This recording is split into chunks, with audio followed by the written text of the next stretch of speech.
always like to review a content creator. And so, in the same vein of what it is that I reviewed yesterday, I'm going to play a content creator and I want to get y'all perspective on it, okay? So, I'm going to let y'all determine whether or not you think this is problematic, you think she's being over dramatic, or you think this is just life and reality and she needs to deal with it. Let's get into it. I know I look ugly right now, but I don't even care, bro. I don't care. Yo, tell me why I just went to work today and was there probably an hour. They called me. Before she get into it, um, first question that I have for you guys is, why do women cut all of their hair off? And I understand the shortcut, the pixie cuts, all of that type of stuff. But why do women go all the way bald almost? If it's not some kind of medical issue or a problem or emergency or something like that. Just a question. I'm not criticizing it. I'm just asking a question. Why do women cut all of their hair off? Just a question for the people in the back.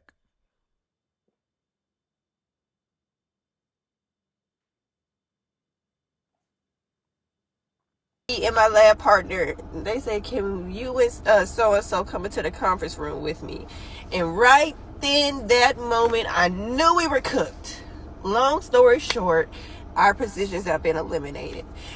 The worst part about all of this is I literally started that job because I came from a lab that I got laid off from because the company closed. So I literally have just been here just a little bit over a year. And here I am again, right back in the same freaking position, bro. I can't do this, bro.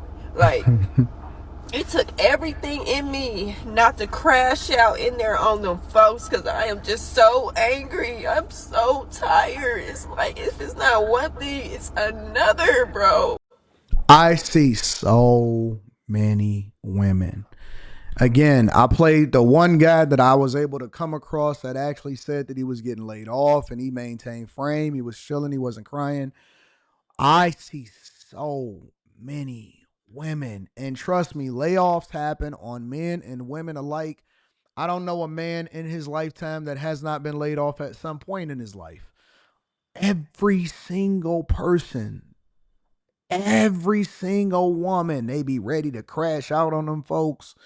They be crying, they be going off, they be emotional about it. And I thought that y'all was big girls.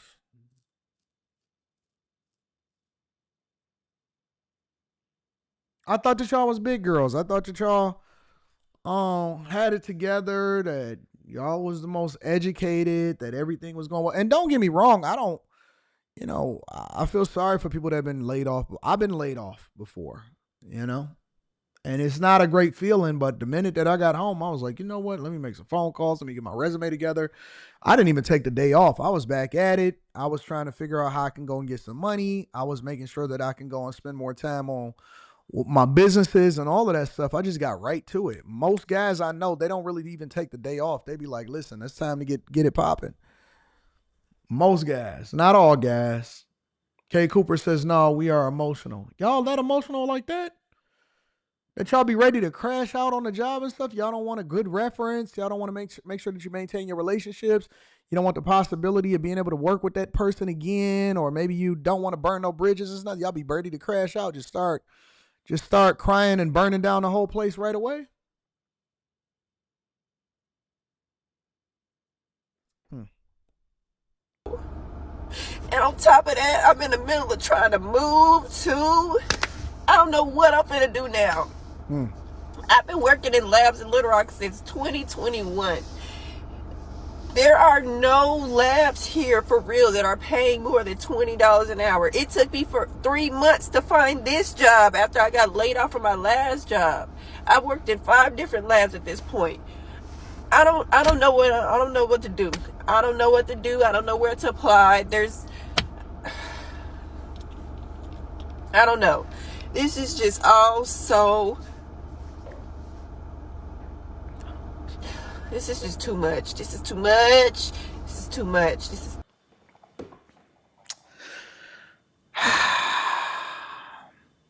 I can go one or two ways with my commentary on this video. First of all, I believe that losing a job and getting laid off is a life event.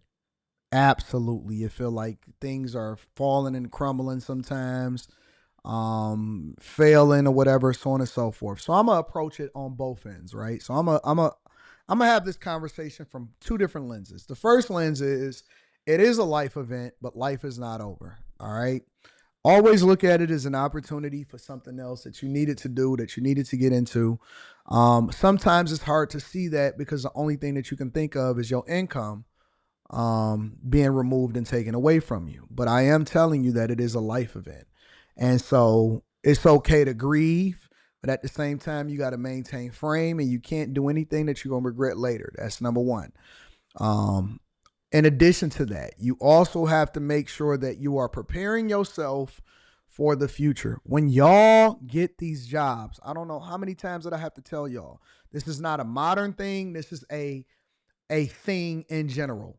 Even back in the 70s and the 80s, people had more than one job because they didn't want to depend on one and then they didn't lose the other one and then they lose all of their income. You have to have, if you are going to be a working adult, men and women, especially men, you have to have more than one source of income. Hear me. And do not increase your lifestyle based off of multiple sources. Your income should only be based off of, if you have multiple streams of income, one version of income. When I worked a regular job, I would say the times that I've worked a regular, ever since 2010, the regular job, I never ever depended on it. Since I had got laid off and lost everything in 08, 07, 08.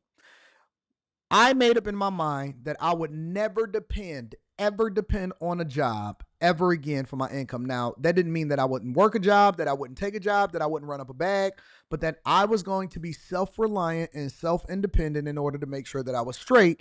That way that anything that I was doing from a work perspective, it was extra.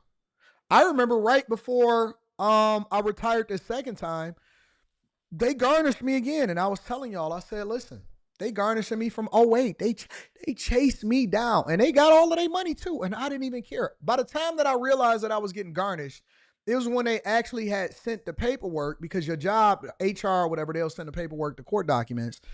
And they was garnishing me for a Mercury Sable.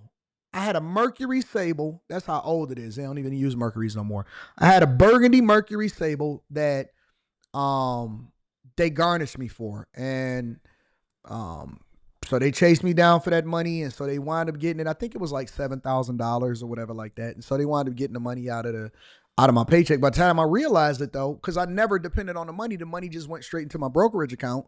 By the time I realized it was multiple weeks after they had already started getting the money. And I'm like, oh, well, skip it. Might as well just take it. Go ahead and get it. Go and get that bag.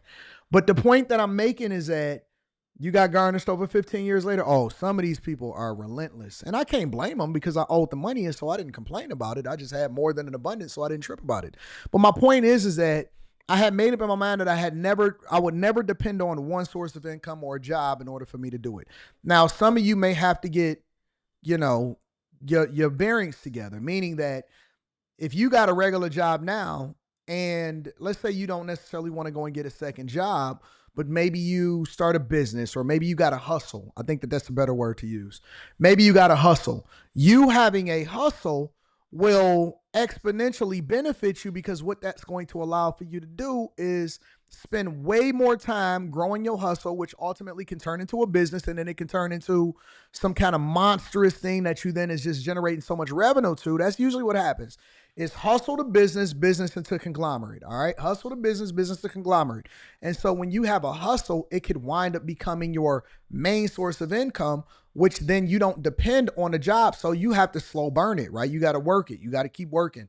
And you may not be generating a lot of revenue. You may not be getting a lot of money right now. You may not even be making anything, but you got to keep working it that way, that thing that eventually snowballs and goes up, because you're going to go through ups and downs. You're going to go through layoffs and stuff, but you don't want to be affected.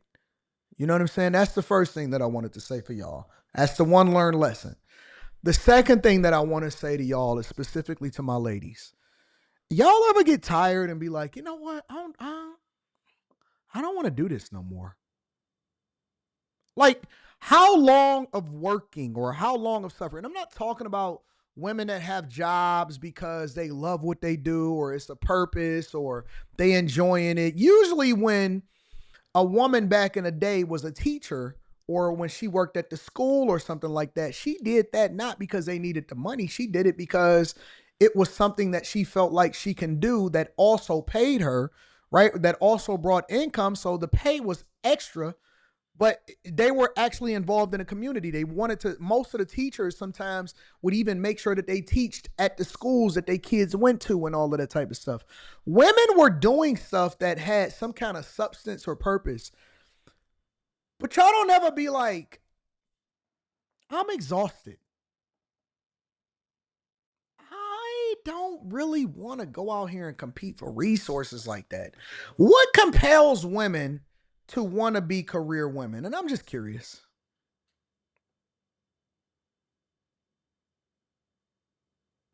What compels women to want to be career women? And again, I'm not talking about women that you may be even making a significant amount of money, but it doesn't mean that that's what you set out to do or it's not purposeful. But women that got to come out and hustle like me, I love hustling. So I don't look at hard work as problematic because I'm a man. And so men love working sometimes, or men love grinding and getting it and becoming purposeful and building things and making a lot of money.